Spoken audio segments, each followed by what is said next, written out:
Good morning, governors, and thank you for joining us for this very special call today. We're honored to have Ukrainian President Vladimir Zelenskyy join us, along with Ambassador Makarova from Ukraine. We have deep admiration for your leadership and for the courage of the Ukrainian people. We stand with you shoulder to shoulder, and we are unwavering in our support of Ukraine's efforts against this war of aggression by Russia. As governors, we want to continue to pull alongside you and the Ukrainian people, and we look forward to hearing from you. And so we'll turn the remainder of this Zoom call over to you, Mr. President. Thank you for joining us. Thank you very much. Thanks for this opportunity, ladies and gentlemen, the ambassador, dear representatives of the entire U.S. from the East Coast to the West Coast.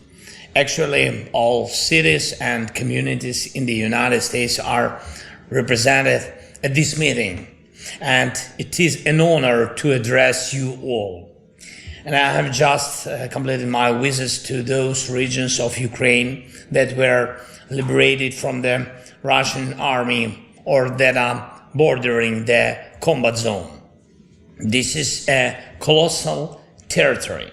The line of active hostilities in Ukraine now is more than 1,200 kilometers long. It's like from Washington, D.C. to Chicago and back. The total front line is even more than that. Millions of people live in the cities and villages from which we have either already expelled the Russian flag or are preparing to do so. Think about this number. Almost 1,900 cities and towns in my country need reconstruction. Schools and churches, residential buildings and enterprises, transport and power plants. All of you know very well what is to rebuild your life after a devastating tornado.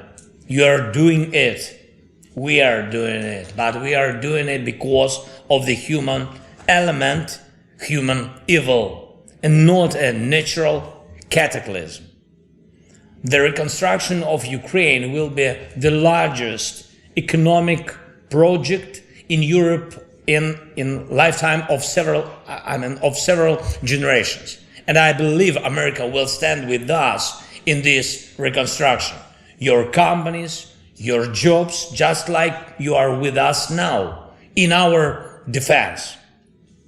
Ladies and gentlemen, who, if not your state governors, know what is really behind the war's reconstruction and defense? Russia unleashed this war not so much against our country, but against freedom in Europe and around the globe in general. And when asking why America should help Ukraine and invest in our defense, the answer is just look at reality. Millions of Ukrainian families are torn by the war. Millions are forced to seek protection from Russian terror in other countries. Hundreds of Ukrainian cities and villages have been burned by Russian artillery, missiles, aircrafts, and Iranian drones used by Russia. There was a city, city Vuhledar. 15,000 inhabitants lived there. The aggressor burned it. Mariupol, more than 400,000 inhabitants lived there. Russia left only ruins from it. Thousands of fields are mined.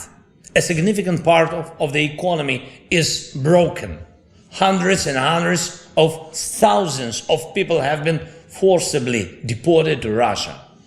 This is what the evil state has brought to Ukraine. And what if all this spreads further across Europe through the cities and lands of your allies, those whom you have a sacred obligation to protect? How much will it cost America that?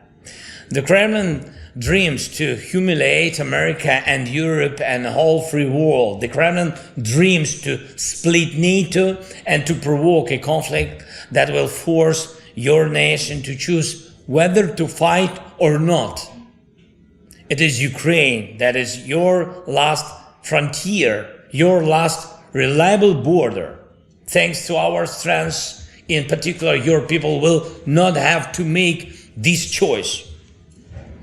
A choice about your men and women, brave soldiers, whose lives would be laid on the altar of protecting the most precious freedom. 1,200 kilometers of fighting in Ukraine, and how much more can there be in Europe?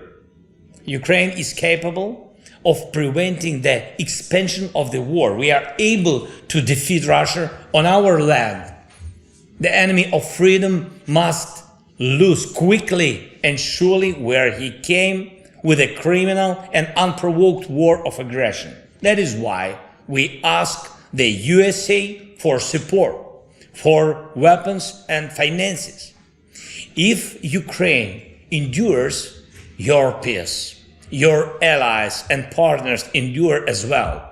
And I want to thank all Americans, each and every one, leaders and ordinary people who see this reality, who know how important it is to protect freedom now, who support Ukraine.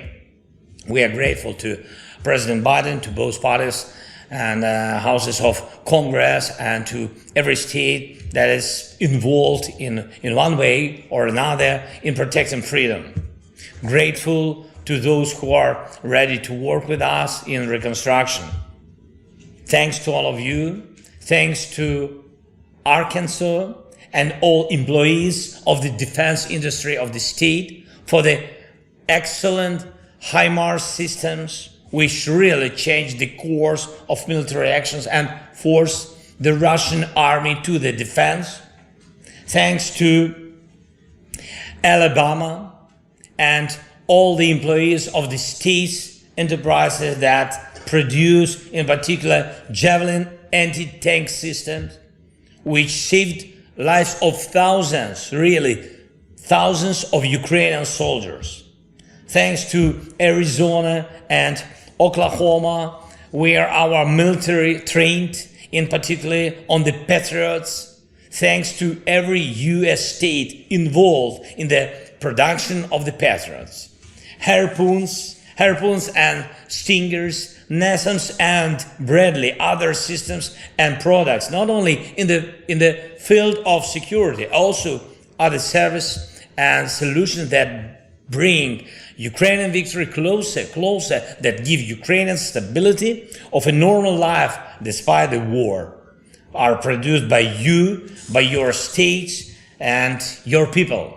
Texas and Nevada, Maryland and California, Indiana and Oregon, Washington and New York, and many others. Each of the states already has experience helping us, and not only for defense, but also for our people, in particular in the treatment of soldiers and civilians, adults and children who were injured by Russian terrorist attacks and mine explosions. Hundreds and hundreds of American companies, banks and factories are already doing business with Ukraine. Thousands of companies will join our reconstruction project from Pennsylvania and Michigan, New Jersey and Virginia, Missouri and Georgia, Connecticut and Colorado. And I know that some states are negotiating special cooperation, the one that is about recovery. Ohio and our Kharkiv region, Illinois and our Kiev region, Minnesota and our Chernihiv region. We must expand this direction of cooperation from state to region, from city to city. Something that will powerfully complement interstate work. It is with Ukraine that America had the opportunity to protect its values which match ours. And also our cooperation creates new growth for our security and yours, for our economy and yours, for jobs in both our countries. The main thing is not to waste time and not to lose the chance we have to act now and help now the Ukrainians do it so that the Americans do not have to fight. Together we are gaining new strengths of our nations, and I'm sure that we will always be successful. Thanks for your attention. Thank you, America, for the help that lets us win.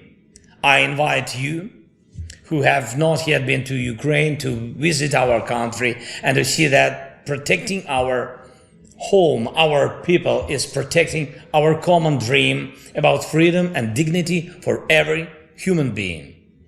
By the way, Governor Murphy, who visited the Lviv region last February, can confirm we are a hospitable nation and we are always welcome guests who visit us with an open heart.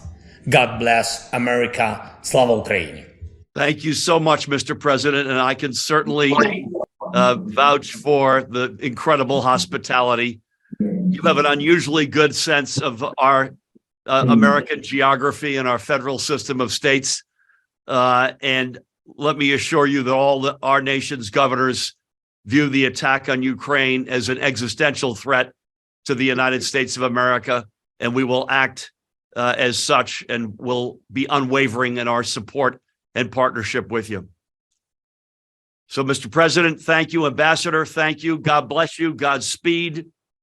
We look forward, all of us, to seeing you soon in person in a free and prosperous Ukraine. You are very welcome. Anytime. Thank you so much. Thank you, sir. All the best. Good luck and peace.